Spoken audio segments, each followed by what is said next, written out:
Husband का role क्या होना चाहिए, क्योंकि हस्बैंड के लिए माँ को भी संभालना है और अपनी वाइफ को भी संभालना है. How do they manage that? क्योंकि वाइफ को संभालेंगे बोलेंगे कि ये तो इसका हो गया, मम्मी को संभालेंगे बोलेंगे ये तो अपनी माँ को ही सुनता है. How to manage that? इसलिए कहा जाता है कि हस्बैंड सैंडविच बन जाता है माँ और बहू के बीच में, लेकिन इसका एक सोल्यूशन है.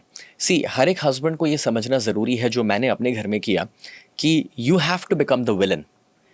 आपके मम्मी पापा हैं, उनके सामने अगर वो आवाज़ उठाएंगे बहू के रूप में, तो वो बहुत बुरी बन जाएगी. तो आपको आवाज़ उठानी है. For example, if you want your wife कि वो किचन में आज ना जाए या खाना ना बनाए या वो काम करने के लिए जाए, तो आपको विलन बनना पड़ेगा. आप अपने मम्मी पापा के सामने जब विलन बनेंगे, तो आपको कोई घर से नहीं निकालने वाला, क्योंकि इंडिया में ऐसा है कि बेटा कितना भी बुरा हो जाए तो भी उसे घर में रखा जाता है.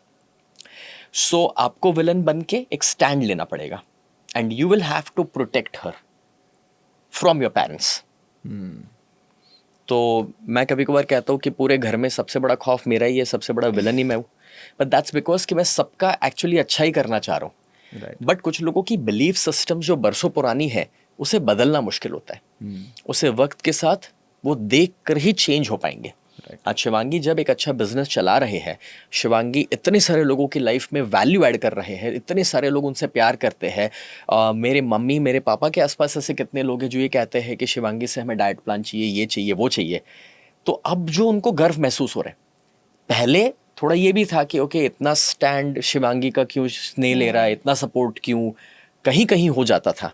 आई वुड से कि 10 में से 8 सिचुएशन में वो हमेशा सपोर्टिव थे, बट एक आध दो में भी जो होता था, वो आज जो रिजल्ट्स उन्होंने प्रोड्यूस किए हैं, जो उनको अब प्राउड फील हो रहा है, तो घर में उनका बेटा उनका फेवरेट नहीं है, उनकी बहू उनकी फेवरेट है. Yes, absolutely. तो उसमें I would love to know from your side कि एक बहू की रिस्पॉन्सिबिलिटी क्या होती है. जैसे उन्होंने बोला कि हस्बैंड को तो स्टैंड लेना चाहिए अपनी वाइफ के लिए, but what is the role of a wife? एक बहू का क्या रोल होना चाहिए, स्पेशली जब वो इन लॉस के साथ डील करता है?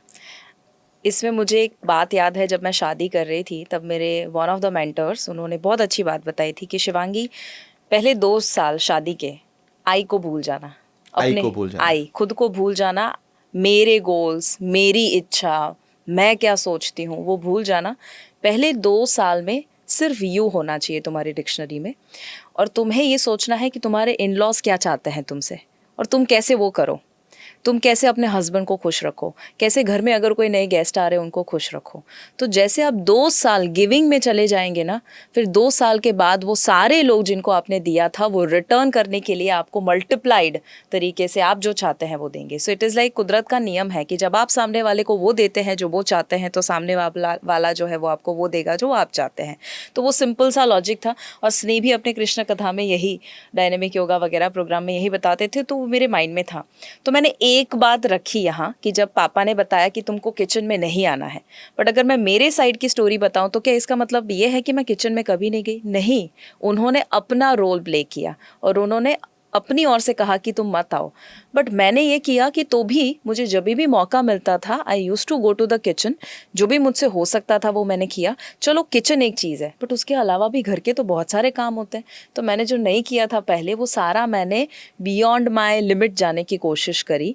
कैसे मैं मम्मी का हाथ बटाऊँ, कैसे पापा को हेल्प करूँ, कैसे मैं सिंपल सा एग्जाम्पल हो सकता है कि खर्चा कैसे बचाऊँ, क्योंकि मैं तब कमाती नहीं थी, तब मैं सिर्फ स्नेह को सपोर्ट करती थी.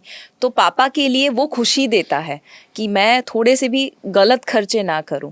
तो मैंने बस यही सोचा एज अ बहू कि मैं क्या करूं ताकि सामने जो लोग हैं वो खुश रहे. अब इसमें एक काउंटर क्वेश्चन भी नक्षत्र आएगा, और आई एम श्योर कि आपने भी ये बहुत सुना होगा कि आपके तो इन लॉज समझते हैं, बट हमारे घर में आओ तो पता चलेगा, और हमारे घर में तो कोई शेफ़ नहीं है, हमें ही बनाना पड़ता है. I completely understand that. But मुझे ये लगता है कि जितना आपसे हो सकता है उतना आप करो. सामने वाला खुश रहे ना रहे वो आपके हाथ में नहीं है, बट आपको ये गिल्ट तो नहीं होगा ना कि आपसे जो बन सकता था वो आपने नहीं किया. So you do your best and then leave the rest. अगर वो खुश होते हैं बोनस है, नहीं होते हैं तो एक्सपेक्टेड था. राइट. सो इट्स अबाउट कि जब कोई नया शादी करता है, स्पेशली अ फीमेल, तो सामने वाले को इंपॉर्टेंस देना, उनकी फैमिली को इंपॉर्टेंस देना, अपने आई को छोड़ना इज इंपॉर्टेंट. अपनी I want to be happy, मेरे लिए ये करो, उससे ज्यादा है कि व्हाट मेक्स यू हैप्पी, आपको क्या खुश करेगा. यस, एंड आई थिंक ये भी समझना बहुत ज़्यादा ज़रूरी है, स्पेशली जब सास बहू बहुत ज़्यादा एक कॉम्प्लिकेटेड रिलेशनशिप बन जाता है, तो बहुत ज़रूरी है समझना कि ओके, जब सास है, चलो वो गुस्सा और आपसे कुछ एक्सपेक्ट कर रहे हैं या नाराज़ रहते हैं या खुश नहीं रहते हैं, तो एज अ बहू आप ये देखिए कि ऐसा क्यों है।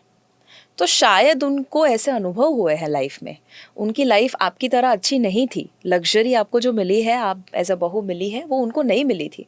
उनके साथ उनकी सासू माँ ने जो बिहेव किया था वो तो उससे भी खराब था। तो शायद उनकी टंकी खाली है, तो खाली टंकी में से आपको कैसे वो प्यार दे सकते हैं। तो अब आपका काम है एज अ बहू कि आप जितना डिपॉजिट कर सकते हो उतना करो, तो क्या पता शायद कुछ महीने सालों के बाद वो आपको वो देना शुरू कर देंगे।